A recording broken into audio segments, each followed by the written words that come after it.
Today, we're starting to explore a topic that's absolutely essential for anyone in a leadership position. We're talking about motivation. What it is, why it matters, and how you as a leader can foster it within your team. If you've ever wondered how to get people excited and driven without relying on external rewards like bonuses or promotions, this episode is for you. So, how can you put all of this into practice? Here are a few strategies based on Fishbach and Woolley's research.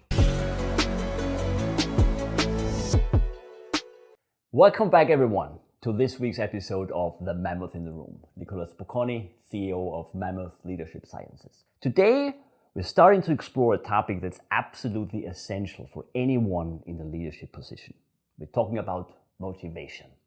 The topic is a very broad one, and there is quite some science to cover to make it tangible.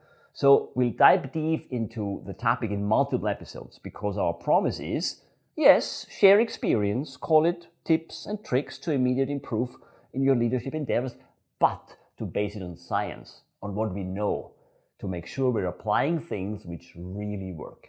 And in order to start this tangibly useful and applicable from the get-go, what we're going to talk about today is intrinsic motivation. What it is, why it matters, and how you as a leader can foster it within your team.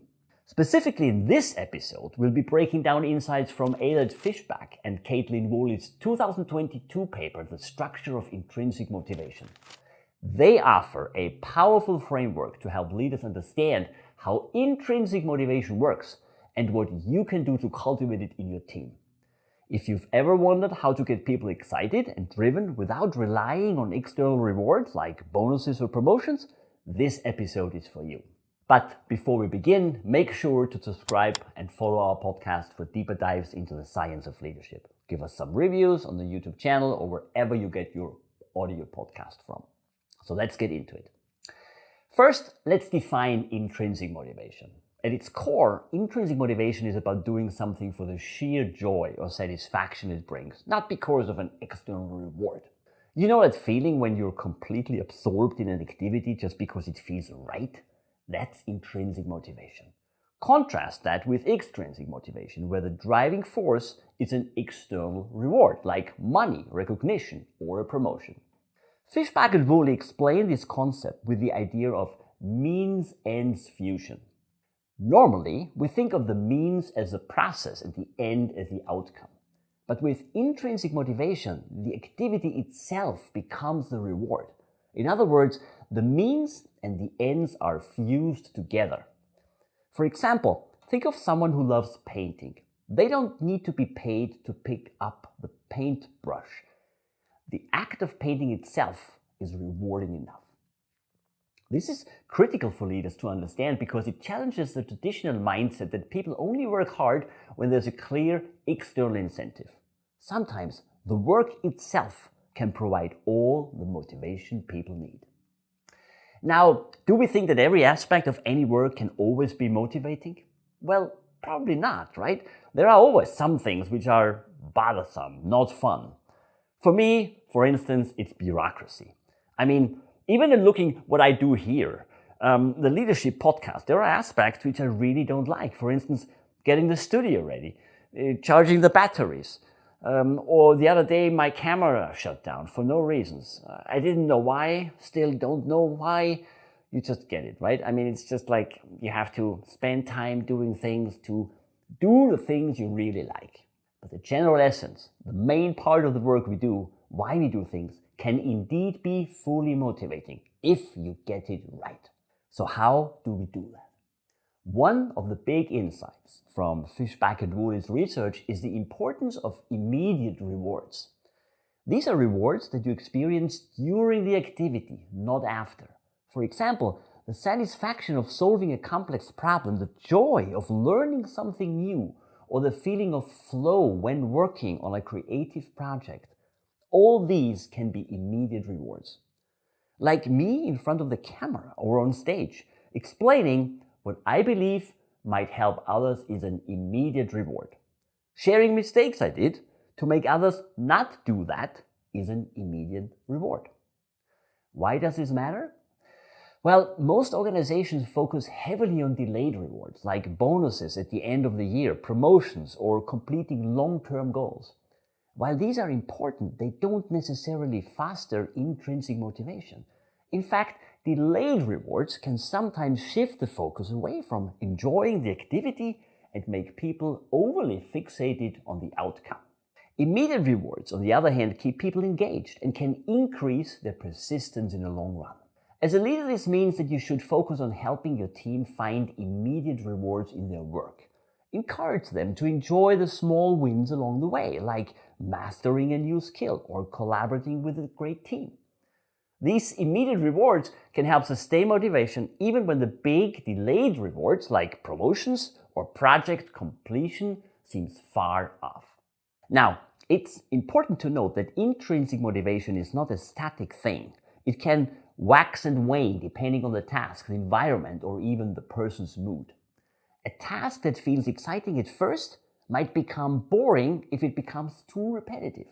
On the flip side, a difficult task can become more motivating as someone gains competence and begins to master it. Fishbach and Woolley emphasize that leaders can help keep motivation high by making tasks more enjoyable or by providing positive feedback that highlights the fun aspects of the job. For example, a manager might frame a project as a chance for innovation and creativity rather than just focusing on the deadlines and deliverables.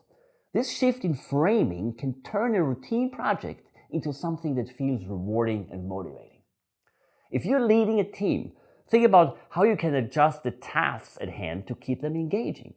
Are there ways to make the work more dynamic or to provide feedback that emphasizes progress and enjoyment?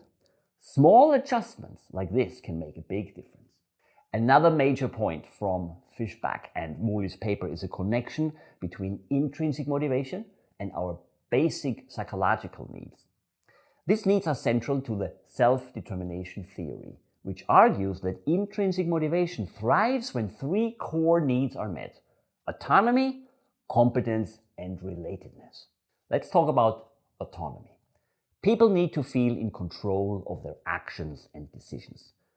When individuals have the freedom to approach tasks in their own way, they're more likely to feel intrinsically motivated. On the flip side, micromanaging or controlling behavior from a leader can kill that motivation. The second point is competence. People want to feel capable and effective in what they do. When tasks allow for skill development and mastery, they become intrinsically motivating. For example, if you give your team opportunities to learn new skills or take on challenges that stretch your abilities, you'll likely see an increase in motivation. And then also, the third point, relatedness. Humans are social creatures and we thrive on connection. Feeling connected to others, whether through teamwork, collaboration, or contributing to a larger purpose, can boost intrinsic motivation. When people feel they're part of something bigger, they're more motivated to give their best. For leaders, understanding these needs is crucial. If you want to foster intrinsic motivation on your team, focus on creating an environment where people feel autonomous, have chances to build competence, and experience a strong sense of relatedness to their colleagues and the company mission. Now, you might be wondering, what about extrinsic motivation? Should you stop offering bonuses and promotions altogether? No, not at all. The challenge is to balance intrinsic and extrinsic motivation. Fishbach and Woolley suggest that external rewards should be aligned with the factors that foster intrinsic motivation. For instance, you can offer recognition or rewards for tasks that employees already find rewarding, thereby reinforcing their intrinsic motivation. Also, framing rewards in a way that emphasizes autonomy, competence, and relatedness can help maintain intrinsic motivation even when external rewards are involved. I give you an example from my own past. In one of my earlier sales roles, I invented an immediate reward system which offered monthly and quarterly opportunities to win something, from dinner to show vouchers, to affordable weekend getaways, to money amounts, you name it. Mostly, this was about bragging rights for the winner. It was healthy, competitive, and highly supportive, all at the same time. And what a blast we had and the fun dynamic it created. Everyone waited eagerly for the monthly list to come out to see who had won. It was fun and effective. So how can you put all of this into practice? Here are a few strategies based on Fishbach and Woolley's research. 1. Focus on immediate rewards. Help your team find immediate satisfaction in the work, whether it's the joy of solving a tough problem or the pleasure of working on something creative. These small wins can keep people engaged. Provide autonomy. Give people the freedom to choose how they approach their task. The more control they feel, the more motivated they'll be. Then emphasize competence. Create opportunities for skill development. When people feel like they're getting better at what they do, they're more likely to stay motivated. And then foster relatedness. Encourage teamwork and social interaction. When people feel connected to their coworkers and their organization's missions, they're more likely to stay engaged. And then align the external rewards. Use external rewards like bonuses or recognition strategically. Make sure they support and reinforce intrinsic motivation rather than undermining it. In summary, intrinsic motivation is a powerful force that can drive both individual and organizational success. As a leader, understanding how intrinsic motivation works and how to cultivate it can make a huge difference in how your team performs.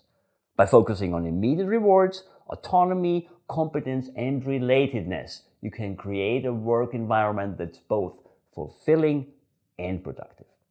Remember, motivating your team isn't just about dangling a carrot in front of them. It's about creating an environment where people are excited to do the work itself, where they find satisfaction, growth, and connection in their everyday tasks. Thank you for tuning into this week's show.